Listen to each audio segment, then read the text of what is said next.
On le trouve dans les boissons, les desserts, les yaourts ou encore les plats préparés. Le soja est présent dans les rayons de nos supermarchés, mais aussi dans ceux des pharmacies. Depuis quelques années, il est utilisé par les femmes ménopausées comme une alternative naturelle aux traitements hormonaux de synthèse. Dans le soja, il y a les isoflavones, et les isoflavones sont des produits qui sont proches, structurellement parlant, des oestrogènes. Et donc, ils sont utilisés par cette comparaison pour répondre à des problèmes de ménopause.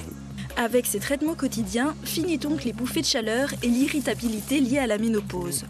Mais pour savoir si les promesses de ces compléments alimentaires au soja étaient bien réelles et prouvées, nous sommes allés voir une spécialiste de la ménopause. Ces produits ont trouvé un certain intérêt pour beaucoup de femmes, puisque lorsqu'elles les prenaient, elles avaient une diminution de leurs symptômes.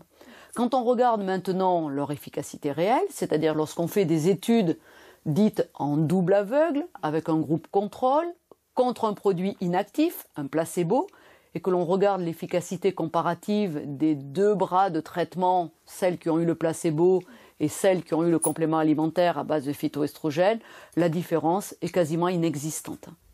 Pour ce médecin, l'action de ces compléments alimentaires au soja est donc assez limitée.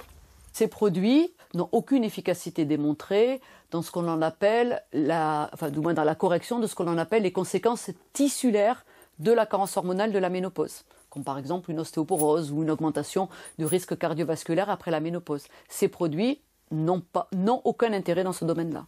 Enfin, dans certains cas, ils peuvent même se révéler dangereux. C'est surtout contre-indiqué chez les femmes chez qui on vient de découvrir un cancer du sein. Et beaucoup d'entre elles vont recevoir un traitement hormonal, ce qu'on appelle une hormonothérapie adjuvante, dans les 5 ans qui suivent leur cancer. Là, ce genre de produits sont strictement contre-indiqués dans cette indication. Contrairement à ce qu'on pourrait penser, ces compléments alimentaires au soja ne sont pas anodins.